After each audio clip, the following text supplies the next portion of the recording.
Hi guys, it's Destiny and I'm back with another My Thoughts. So this one will be my thoughts on Rachel Jeantel and her testimony in the George Zimmerman trial, but more so the backlash that she got and the comments that were made about her testimony. So Rachel Jeantel is the 19-year-old, then I believe she may have been like 17 turning 18-year-old young lady that was on the phone with Trayvon Martin before he was fatally shot by George Zimmerman. Now, she heard everything up to the shooting because she was on the phone with him, and on several accounts stated that she told Trayvon to run, that Trayvon did run, that Trayvon got tired at one point from running, so he said he was just going to walk fast, and he thought he lost George Zimmerman. Then he realized George Zimmerman was behind him, and the phone kept cutting off when he and George Zimmerman were, I guess, having whatever exchange they had. So one thing that Dawn West did, amongst many that were absolutely disgusting and distasteful and despicable for an adult to do to a child, because she is still a child and he is still very much so a Stone Age adult, and he should know better, at least just in the realm of court demeanor and behavior. That's just not how you cross-examine a witness when you're looking to get honest, believable testimony from them. That's another story. I just thought that with her explanation as to what happened and what Dawn West expected, those things definitely did not line up. He thought he was going to be able to get her on the stand and get her to make an absolute fool out of herself, which is the crazy part to me. None of what she said went against what the physical and audio evidence provided. And it corroborated all of the other testimonies of individuals that heard or physically witnessed what happened the night that Trayvon Martin was stalked down by George Zimmerman and fatally shot. But in his terms, he was defending himself. Wait, no, he was standing his ground. No, wait.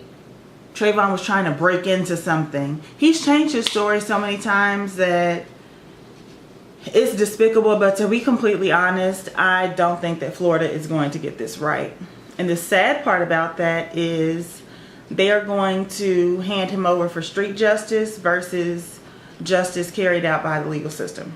And I'm not saying I wish anything to happen to him. What I am saying is he will be a victim of street justice, because there is no way that the number of people outraged about this, I'm mad, I'm furious. I wouldn't cause any kind of harm to him. Might punch him in the face. But other than that, I wouldn't cause any harm to him, any deathly harm. But there are people out there that want him dead. And I'm afraid that if the court doesn't see this through as the case that it is and let this be handled in the court, I don't think that this is going to end well. Well, it's not going to end well for him either way, because when he goes to jail, somebody in jail waiting on him too. So back to Rachel Jeantel. So she gave her testimony as to what happened that night, and it was suggested that Trayvon should have just gone home and none of this would have happened. Well, no. If George Zimmerman had never pursued Trayvon and gone home like he was instructed to by the 911 operator, none of this would have happened. So don't have the audacity to say that this was Trayvon's fault because he didn't run home. Because George Zimmerman didn't want to run home because he didn't know where Trayvon was, considering he supposedly saw Trayvon as a threat. So to that regard, Trayvon said that he was being followed. What he said to Rachel Jeantel was that he was being followed by a creepy ass cracker.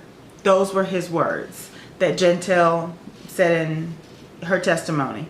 So that created a bit of a stink, because then Dawn West asked, well, don't you think that creepy ass cracker is a racial term? Don't you think that that's racial? And her reply was no. And he just couldn't understand it. And a lot of people don't understand how that's no. But you have to understand this generation, this 2013 generation of kids, and the way that they talk. They ain't respectful to nobody. They use the word nigga, and they say honky and cracker, and use the word bitch to describe women, hoes to describe women. So I'm not saying that it was a racially charged statement, but are they going to go down the road to try and paint Trayvon as this racist, and that's why this happened? Miss me all the way with that, okay? But Rachel Jeantel got on the stand, and she had an attitude. You could tell she did not want to be there for the defense or for the prosecution. She just didn't want to be there. And she got to the point where she was, yes, sir. No, sir. What? I already told you that. Like, she had a very strong attitude, which should have been checked. That's the only issue I had with Rachel Jeantel and her testimony. Now, what people don't want to acknowledge is she's half Haitian, half Dominican. So she doesn't live in a household where English is what's predominantly spoken. They speak English, but she says when she speaks to her mom, she uses Creole. So when they communicate with each other, they use slang and may use other words that we don't use. I am not making excuse for her using the term, or her or Trayvon or whoever else, used the term cracker to describe George Zimmerman, because in any regard, we don't want the term nigger used. I mean, look at what's going on with Paula Deen. And, the whites that have heard this are like, wait a minute, cracker, well, that makes this racial. No, he's on for murder to prove malice, hate, things like that in his nature of approaching and then killing Trayvon. Trayvon saying to his friend, not to George Zimmerman, but to his friend, that this creepy ass cracker was following him. That's how he felt. He was that's the term that he used, allegedly, because we got to go off of secondhand testimony, because of course, unfortunately, Trayvon is not here. And I think that a lot of people are forgetting that, like, a child is dead, and he wasn't armed. Even if George Zimmerman did come up to him and punch him in his face because he felt threatened while they were in an argument, that's still not grounds to kill somebody. You had already called the police. So, but what's upsetting me is the way people are talking about her like a dog, saying she's ghetto, making all these Instagrams on how she looks like Precious. What she does, she definitely gives you every ounce of Gabby Sidibe and Precious. But making a joke of her testimony and her as a witness, because she is a key witness. I mean, she's the last person that heard Trayvon speak to anybody and address George Zimmerman before everything happened. And she was badgered for saying that if Trayvon was going to fight, she would have known it. And well, how did you know that? He's just so ugly to her, raising his voice at her, talking to her like she was completely ignorant, at one point questioning whether or not she understood the English language. And it just, you are a grown tail, old, bitter man, that this is not your dream case. You were stacked up to the ceiling with things that were against you. And I get that, but you can't take your frustration out on this witness to try and rattle her. Because what I did appreciate about it is, as frustrated as she was and pissed off, and her responses were real neck roll like, she was consistent. And her testimony corroborated the audio and visual evidence. She may have said things differently, and she may have said them with aggression, but she was very consistent in the things that she said in her testimony. So I think that's going to make her overall a strong, that's going to make a strong impact on the jury's decision. But they say one of the jurors just would not look at Rachel Jeantel. She would not have conversation with her. Not conversation, excuse me. She would not have a visual connection with her. She didn't seem extremely engaged in the conversation. She was more so engaged in the conversation from the aspect of Don West. But I think some of y'all are disgusting. I'm not gonna say y'all like everybody, because it's not everybody that's doing it, but y'all are disgusting sitting here talking to this show. She ghetto, and oh my gosh, she can't read. She can't read cursive. I mean, but at 3rd grade, she was bumped from 3rd grade to 6th grade, I believe it was. I believe it was 3rd to 6th and not 3rd to 9th. I think it was like from 3rd grade to 6th grade because she had gotten stuck. And that was when she was 13 years old. Come on. Like, yes, the education system had a part to do with the failures that she has succumbed to. Parental supervision over what she was doing as far as her education and her learning was lackluster. I can't see strong parenting in this situation. I don't get strong parenting from Rachel. I don't.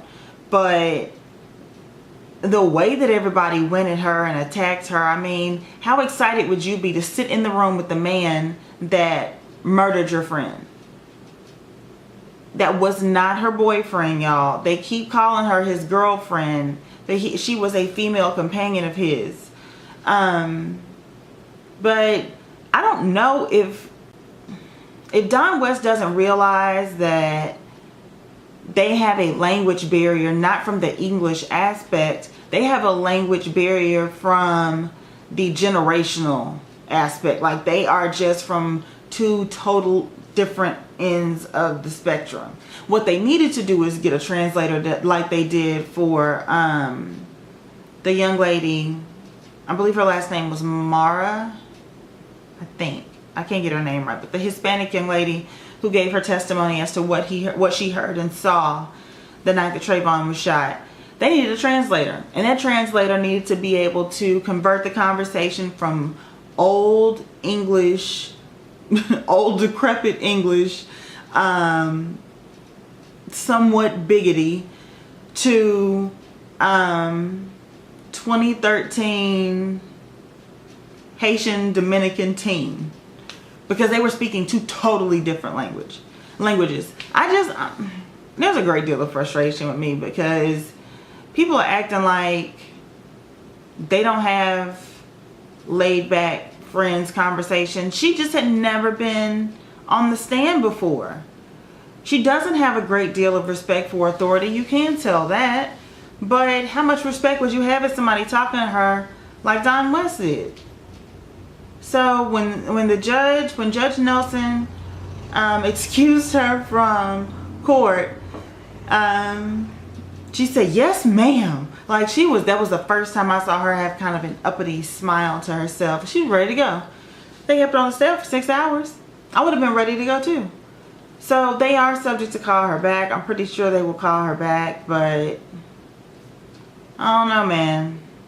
I don't know. This is all a hot mess. So I want to know your thoughts on this whole Rachel Jeantel thing. But as for me, I'm extremely disappointed, upset, sick, all of that kind of stuff over how people ran to the media to talk about and call her ghetto and make all these jokes about how she spoke and her language, saying she had broken language. She's broken English and had language barriers. Okay, even if all that was true, she still is dealing with the death of a friend, never had been in court, and is being antagonized by the defense. So yeah, I'd have an attitude too. Like, you can't tell me to come up and be nice just because I'm in court. True feelings should come out. Her emotions should come out so the jury can see that. So I'm over it. I'm sick of the tweets and the comments about her, the negativity. It's just not right. It's not right. And everything isn't a joke. People are quick to make a joke out of something. This is not funny. Like, I really want to grab that baby and sit her down and teach her how to write in cursive. But the curriculum has changed in school. You are not obligated to teach cursive handwriting anymore. So yeah, signing your name is one thing. Someone compared it to, you've never signed a document before. If you don't know cursive, that's not true. Signing your name, or learning to sign your name and knowing how to write and read cursive handwriting, is another thing. And half of you jokers talking crazy about the way that she writes in cursive, when you write in cursive, it's chicken scratch. So people still can't read it. So be careful before you start pointing fingers at somebody and cyberbullying, going on there, going to her Twitter, going to her Facebook, making all these comments, posting all these pictures, altering this girl's picture, putting her picture next to Precious. It's just, it don't take much. And it comes from us. Like, it's black folks that I predominantly see do it. I'm not saying that white people aren't doing it, because trust and believe, Fox News is having a fit. But I need y'all to do better. Like, this is not how you try and be a support system and hold somebody up for something that you know is hard for them to do. This ain't how you do it.